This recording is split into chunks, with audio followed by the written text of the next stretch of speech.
বেসরকারি এমপিওভুক্ত শিক্ষক কর্মচারী ভাই ও বোনেরা যে যেখানে আছেন, আসসালামু আলাইকুম।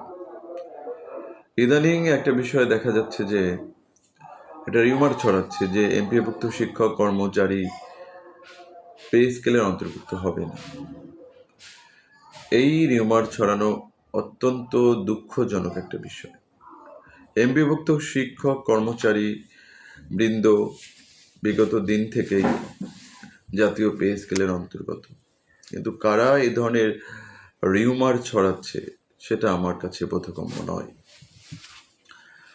জাতীয় পে স্কেলের তারা অন্তর্ভুক্ত এবং গত 5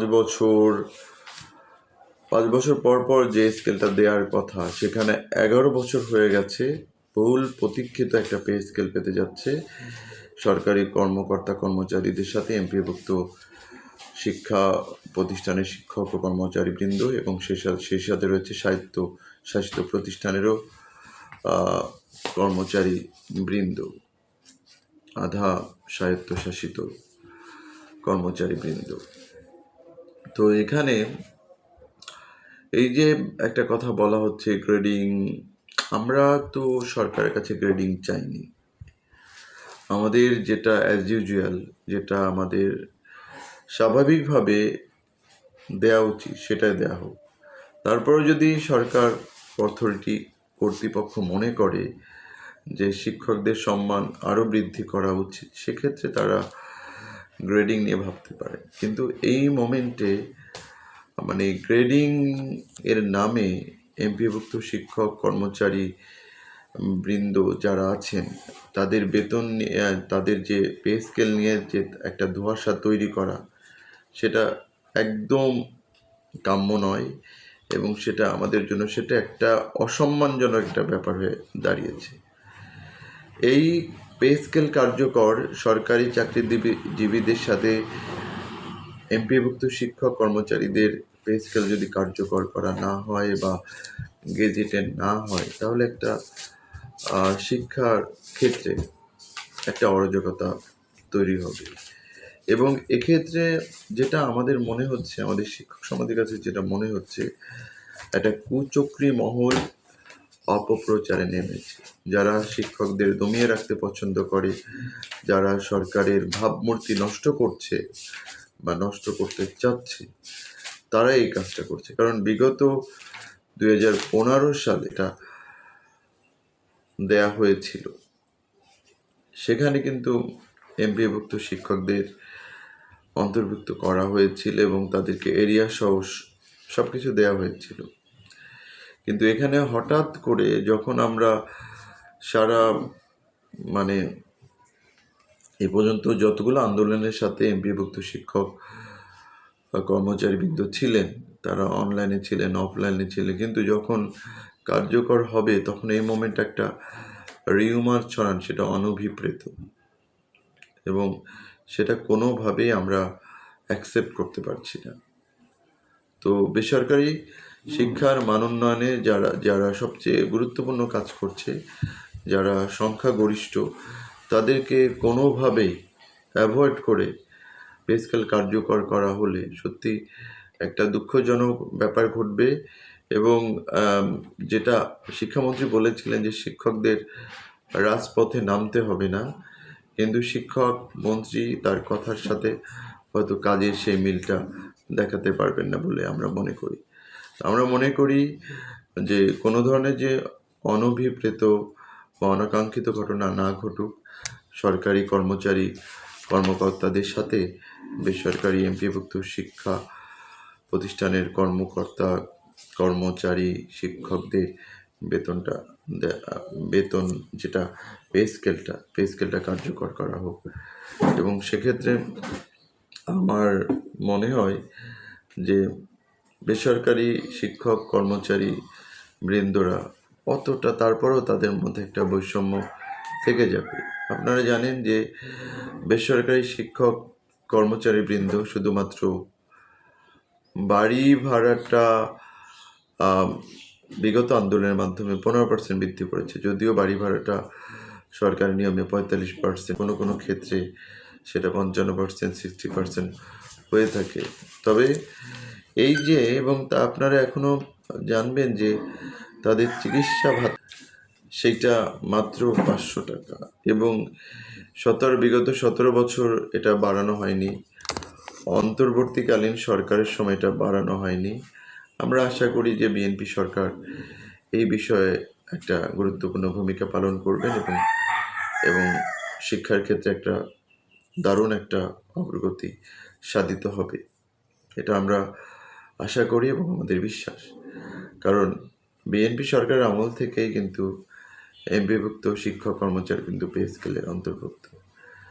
কিন্তু কোন কুচক্রী মহল বা কোন সিন্ডিকেট যারা কখনোই শিক্ষকদের ভালো চান না এবং তারা শিক্ষকদের দমিয়ে রাখতে পছন্দ করেন, কিন্তু 97% যে শিক্ষা ব্যবস্থার এটা সম্পাদিত হয় বেসরকারি শিক্ষক কর্মচারীদের দ্বারা। তো এই ক্ষেত্রে কোনোভাবেই শিক্ষার ক্ষেত্রে যারা মেজরিটি, শিক্ষার ক্ষেত্রে যাদের সবচেয়ে গুরুত্বপূর্ণ ভূমিকা অবদান রয়েছে, যারা একই সিলেবাসে পড়াচ্ছেন, একই শিক্ষাক্রম এবং একই ধরনের কারিকুলাম এর অন্তর্ভুক্ত, এবং তাদের অনেক ক্ষেত্রে তাদের যে কষ্টটা, এটা সরকারি স্কুলের শিক্ষকদের চেয়েও তাদের কষ্টের পরিমাণটা বেশি। কারণ আপনারা দেখবেন যে ভর্তি পরীক্ষার মধ্যে সবচেয়ে মেধাবী শিক্ষার্থীরাই কিন্তু সরকারি স্কুলগুলোতে যায়, এবং মেধাবী যখন সরকারি বিদ্যালয়ে যায়, যখন তারা অপেক্ষাকৃত দুর্বল এবং কম মেধাবী, তাদের স্থান হয় কিন্তু বেসরকারি শিক্ষা প্রতিষ্ঠান, এবং তাদেরকে বেসিক দিতে দিতে অনেক ক্ষেত্রে যে হার্ডওয়ার্কিংটা করা লাগে, সেই হার্ডওয়ার্কিংটা সেক্ষেত্রে সরকারি বিদ্যালয়ের শিক্ষকদের করা হয় না। আমি কারো বিপক্ষে কথা বলছি না, আমি বলতে চাচ্ছি যে একটা যে প্রচেষ্টা, বেসরকারি যে শিক্ষা প্রতিষ্ঠানের শিক্ষকদের যে কষ্ট, সেই শিক্ষকদের যে ডেডিকেশন, সেই তুলনায় তারা কিন্তু বৈষম্যের সে শিকার হচ্ছে, এবং সেই বৈষম্যের মধ্যেও থেকে যদি পে স্কেলে যদি তাদের অন্তর্ভুক্ত না করা হয়, তাদের মধ্যে একটা ক্ষোভ জন্ম নেবে, এবং ক্ষোভ থেকে সেটা আমরা শিক্ষক সমাজ আশা করি যে রাজপথে হয়তো আমাদেরকে যেতে বাধ্য করা হবে। আর আরেকটা বিষয় আমি আপনাদের জানিয়ে রাখছি যে বেসরকারি শিক্ষক কর্মচারীদের যতগুলো অর্জন হয়েছে সবগুলো কিন্তু তাদের রাজপথের মাধ্যমে অর্জিত হয়েছে। সরকার যেচে দিয়েছে, খুবই রেয়ার সরকার নিজে থেকে দিয়েছে। এই যে এবারে আপনারা দেখেন যে আমাদের শিক্ষামন্ত্রী আমাদের বোনাস 10% বৃদ্ধি করবেন, সেখান থেকে শিক্ষামন্ত্রী আবার সরে এসেছেন, অর্থ মন্ত্রণালয় সেটাকে কিন্তু অনুমোদন দেন নাই। তিনি কি করে বলবেন যে আগামীতেও তিনি রাজপথে না নামা ছাড়া শিক্ষকরা তাদের দাবি দাওয়া আদায় করতে পারছে? অন্তর্বর্তীকালীন সরকারের সময় আমাদের বোনাস 25% থেকে 50%-এ উন্নীত করা হয়েছে, কিন্তু বিগত 17 বছরে দুঃখজনকভাবে বলতে হচ্ছে যে 1%ও বোনাস বৃদ্ধি করা হয় নাই। তো বিএনপি সরকার যেটা বলেছিল যে বিএনপি সরকার ক্ষমতা এলে জাতীয়করণ করা হবে, কিন্তু আমরা দেখছি যে কয়েকটা প্রতিষ্ঠান বিচ্ছিন্নভাবে জাতীয়করণ করে আমাদের সেই জাতীয়করণের যে বিষয়টা, এটাকে উপেক্ষিত করা হচ্ছে। কিন্তু একটা দেশের শিক্ষা ব্যবস্থাকে একটা মানসম্মত শিক্ষা ব্যবস্থা নিয়ে আসতে গেলেও এখানে কোনো ধরনের বৈষম্য রাখা কোনোভাবেই কাম্য নয়। আমরা দেখছি যে ব্যাপক বৈষম্য করা হচ্ছে, এবং ন্যূনতম বেঁচে থাকার জন্য তাদের যে সেই ধরনের বেতন ভাতা দেওয়া হচ্ছে না, এবং আরও দুঃখজনক বিষয় হলো যে তারা রিটায়ারমেন্টের পরে তাদের যে ন্যায্য যে পাওনা, যৌক্তিক যে দাবি, সেটাও কিন্তু বছরের পর বছর ঘুরছে। অনেক ক্ষেত্রে 4-5 বছর চলে যাচ্ছে, তারপরেও বেসরকারি এমপিভুক্ত শিক্ষক কর্মচারীবৃন্দ তাদের যে জমানো টাকা, যেটা প্রতি মাসে তাদের বেতন থেকে 10% করে কেটে নেওয়া হচ্ছে, সেটা কিন্তু তাদেরকে যথাসময়ে দেওয়া হচ্ছে না।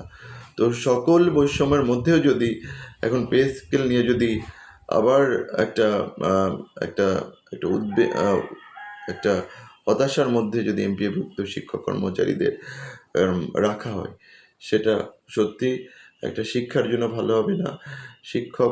শিক্ষকদের জীবনমান যদি মানসম্মত জীবনমানে যদি শিক্ষকদের জীবনমানকে উন্নীত না করা যায়, আপনারা যতই প্রকল্প গ্রহণ করেন না কেন, যতই ট্রেনিং দেন না কেন, শিক্ষার মান উন্নয়ন যেটা কাঙ্ক্ষিত, যেটা আমরা আশা করি, সেটা কোনোভাবেই সম্ভব নয়।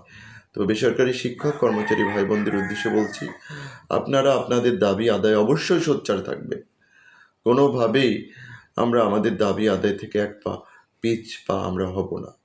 আমাদের ন্যায্য, আমাদের যুক্তি দাবি, আমাদের জাতীয় পে স্কেলে আমরা অতীতেও ছিলাম, আমরা বর্তমানে আছি, ভবিষ্যতে থাকবো। আমাদের যদি নতুন কোনো গ্রেডিংয়ে নিয়ে আসা হয়, সবার আগে আমাদের জাতীয় পে স্কেল কার্যকর করতে হবে এবং সবার সাথে কার্যকর করতে হবে। এই বিষয়ে আমরা আমাদের সোশ্যাল মিডিয়ায়, আমরা আমাদের মেসেজের মাধ্যমে, আমরা আমাদের স্ট্যাটাসের মাধ্যমে, আমরা আমাদের যে ভিডিওর মাধ্যমে, আমরা আমাদের শেয়ারের মাধ্যমে, লাইকের মাধ্যমে এই বিষয়টা আমাদের 5 লক্ষ শিক্ষকের কাছে পৌঁছে দিতে হবে। মেজরিটি শিক্ষক সম্প্রদায়কে কোনোভাবে ডিনাই করে শিক্ষার যথাযথ মান উন্নীত করা সম্ভব নয়। সবাইকে ধন্যবাদ জানিয়ে, শুভেচ্ছা জানিয়ে আজকের ভিডিও এখানে শেষ করছি। আসসালামু আলাইকুম।